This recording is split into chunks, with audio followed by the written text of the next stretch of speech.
afternoon, coolest coast. It is time for an episode of Book Banter on Coffee on the Coast. Good afternoon, everyone. Welcome to this episode of Coffee on the Coast, Book Banter. I'm your host today, Tina Prigge. Delighted to welcome back librarian Therese Horstketter from Manitowoc Public Library. Hi, Therese. Hi. Good to be back. Let's give everybody a quick glimpse of your shirt. Can you just stand up for a quick second? Yeah. Look at that. Libraries rock. I totally agree. And one of the reasons they rock is because, for example, today you're sharing recommendations with us. You're introducing us to books that we might not have otherwise been aware of, might not have thought to give a chance. I love that. I've read so many good recommendations that you've shared of books that would have never, that I can imagine, come across my desk. Oh, I'm always happy when people like things that are recommended. Better than, that you're recommending stuff that's way off for them. But sometimes there are things you might not have thought to read. I mean, I've gotten things too from other people and both patrons and other staff. Yeah. Yeah. So let's dig in because you've got a couple of good ones.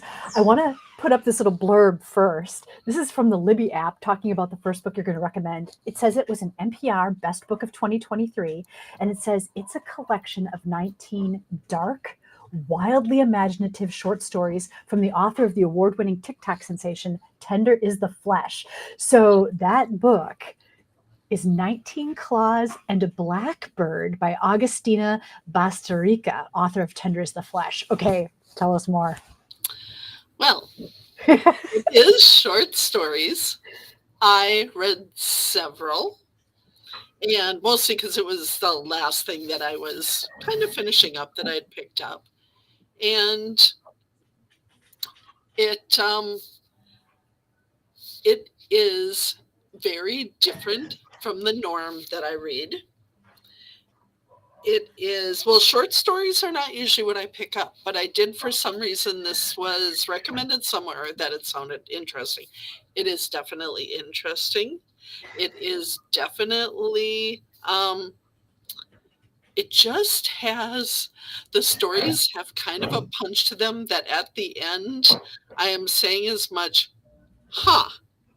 as and things like that they were just surprising, and where some of them stopped and just really, really different and good. And I think it's maybe not everybody's cup of tea, but like any book. But some of the little blurbs on the back where it says like disturbing or propulsive and deranged, but then it says not for the faint-hearted, and without a doubt my favorite read of this year. So you get a few different things. Horribly effective. There are just really strong short blurbs for this. Horribly effective. Okay. And it definitely was. It was just kind of surprising to me the topics of the short stories and where they went. And yeah. Do they leave you hanging, like where they end up like occupying your brain space for a little while as you noodle on it? Or I think they leave you thinking. I'll put it that way. I don't know that it's always hanging, but thinking. Okay. Yes. So 19 of them, all different topics, different characters, or is it like the same character that appears all in different... just unique individual stories. Mm-hmm. Okay. But all by the same author. Right. And this author, I'm just going to share this because I decided to look for her novel, Tender is the Flesh, that they mentioned. And I can tell you what the blurb gives. And it is it's a dystopian novel where it has become impossible to eat animals. Humans are not able to eat animals any longer. And so they decide to eat something else and raise them specifically for that reason, is the way I take it from the blurb. So you haven't started that one yet? No, I have not. I just glanced at it a little bit. All But right, stay tuned, viewers. yeah, Maybe this one will show up in a future recommendation. we'll just leave that one there. So I know that you usually enjoy a good suspense novel, a good Definitely. mystery, a good thriller. When Hmm. when this book says dark, wildly imaginative, does it fit into those categories, or is it dark and wildly imaginative in that dystopian way? Um, I don't, this one I would not say dystopian. This I would just say they are short little stories that packed a little punch. Interesting. Viewers, if Yes. you've had a chance to read this, we would love to know. Let us know in the comments. Also, let us know what you're currently reading. We'd love to know. Okay, let's move on to something that's completely different. This is called When I Was Your Age. It's life lessons, funny stories, questionable parenting advice from a professional clown, Keenan Thompson. Right. This was really an enjoyable book. It is very gentle.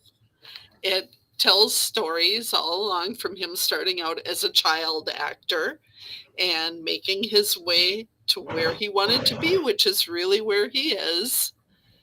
And um, it's very good. It's very easy to read. You just enjoy it. Just the way he is. He doesn't come out as completely a different person that you don't like his personality or anything. If you like him on Saturday Night Live and in things he's been in previously, it was, I thought, a wonderful read, and it was rather fun that the end of it does end up, even though he mentions along the way Saturday Night Live, it really kind of rounds up there, and it is just, I was just laughing really hard because there's so much of him that I like on the show. So it was really great to end with that, with the characters and that kind of thing. Well, and then about his daughters that, I always think he looks so young to me. He's just, I think, someone that's going to have that for a long time. But he just, thinking of him being this dad to girls that are, I think, getting into their teens. And, it was just really a nice read. Yeah. I do really enjoy his performance on Saturday Night Live. Yeah. I think he's funny. Every time he plays a character, I always enjoy it. I didn't know that he was a child actor. Oh, yeah. Because he was on Nickelodeon.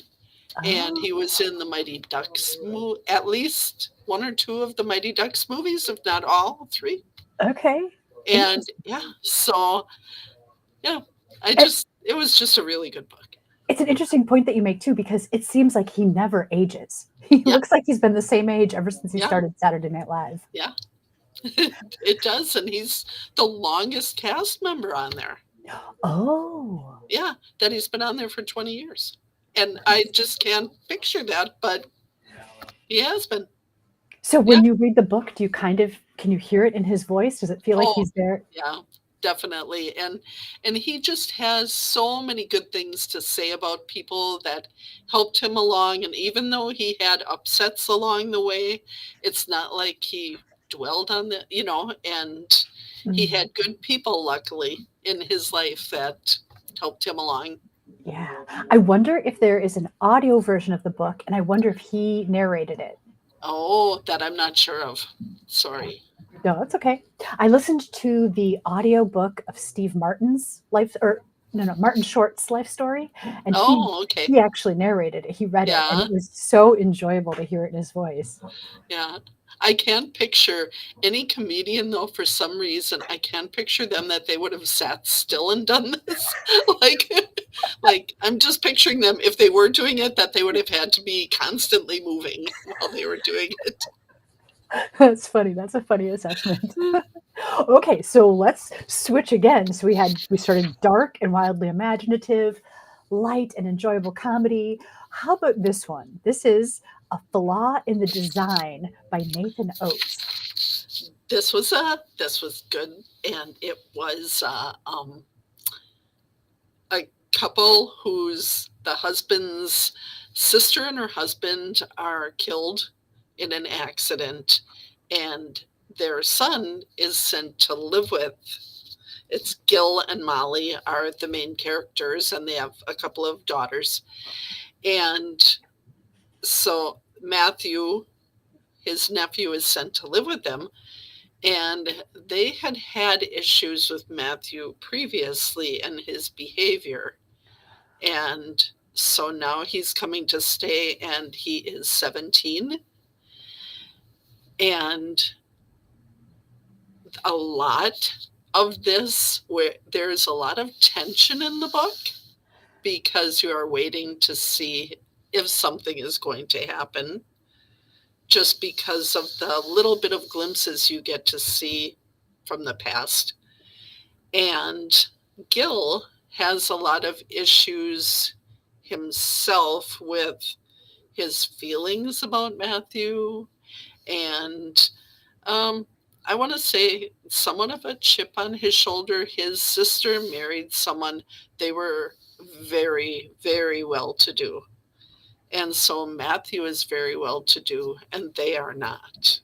Oh.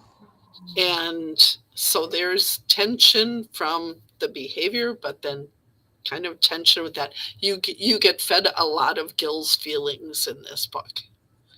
And I So imagine yeah, if a youth is troubled, but they're 17, it gets hard to discipline mhm, somebody that's, not your own child at that age already. yep. It was a very mm, yeah. Um, if you want to, I guess suspense is the real biggie with this, just to see how everything plays out, and how is he going overboard in his feelings because of the way he's looking at things, or is there really something going on? Yeah. It, Can you tell us what the cover design represents? All these oh, little red scratches? you know, I'm really not positive. Um, I'm not. I guess I didn't think of anything. To me, it's more like something coming apart when I look at it, Oh, that I don't think of it so much as a definite design depicting something. okay. But then again, there is some artwork mentioned in the book that is a lot of lines. So that might be it too. Okay. So you say suspense. Is it one that leaves you anxious? Is it one you can sleep after reading? Is this a good nighttime read? Oh, it's still a good nighttime read. It's not so much a scary. It's the tension there that you have a lot with this book. And So of are you course, it's a mystery to some extent as to what's going to happen in which direction, but yeah, the tension is there. were you relieved when it was finally over to not have that tension anymore? Yes, and well, not so much relieved. I enjoyed it right to the end, and um, you can have your own thoughts at the end. So, Interesting. yes, Well, the blurb on the front says, an absolute page turner. I read it in a single sitting. yeah. You Was know that what? your experience? Well, I don't think I have ever been able to sit and read a book, though, in one sitting. Anytime I read that, I just commented about that to somebody lately, that I would love to. I'm just not able to really stay there, and I have to have a break somehow when I'm reading, you know? And Hmm. so Yeah. I can see why people are saying it that way, though, if they are able to just really tuck in and stay with it. Sometimes if I'm having that experience with a book, I need to step away just so I don't finish it too fast, Yeah, right? Because I'm enjoying the story. I'm like, wait, I I don't was want down this to to like end. 40 pages and I had to put it down. And I thought, nope, you are not rushing through it. I don't like to do that at the end of a book. Yeah. So I've got a couple of blurbs from Libby that I thought might be worth sharing. It says, a professor's life is turned upside down when he takes in his charming, wildly dangerous nephew, whose parents have just died under mysterious circumstances in this propulsive, edge of your seat debut psychological thriller. And then it goes on to say, told in limber, mesmerizing prose, A Flaw in the Design is a twisting novel of suspense that brilliantly explores the tensions surrounding class, family, and the drive to control one's own story. Hmm. Wow. That is a good idea of the book. It really is. Sorry. It's got some big topics that means that it addresses. And it's Definitely. interesting that word propulsive, you don't often hear that with a novel. Yeah. Okay. Yeah. It's a good one for that. Yes. Well, let's shift again. I'm saying shift because I feel like this one's going to be lighter, but I have no idea. Tell us about Hotel 21, Tidy Rooms, Messy Lives by Senta Rich. This one it is a nice mainstream fiction read, and um, it is about Noelle. She is a maid at hotels, and this is the 21st hotel she's worked at. Oh, Now, along the way, she will have lists in the book of, and the reason that she's been at so many hotels because she likes to take things from the guests. And it doesn't have to be something big or expensive, just whatever she feels like she can. And a she had a very hard childhood and does not really have family. And she usually stays at a hotel for so much time. And maybe when she's taken a few things, decides it's time to go and moves on. And so Hotel 21 brings a lot of different things to her. And it was just a really nice read. I really enjoyed it. Her character was a little unique, but not overly so. And I think taking things works with her childhood as maybe a reason that the way her childhood was causes her to do some of this. And yeah, okay. So has she self-dismissed herself from the previous hotels, or has she gotten into some sort of hot water? she usually, especially if there's a chance that it's looking like that, she tends to, oh, my aunt died, I have to go out of state. So Gotcha. she'll just take herself out of the place and continue onward. So does this mean that she continually has to move cities too, or is she in a city where there's so many hotels Pretty much cities. Yeah. set in America? It was. So the blurb on Yeah. the front of the book, in case it's hard to read, it says it's a sharp, funny, poignant, and completely heartwarming story about female friendship and kick-ass women. I truly loved it. Yep.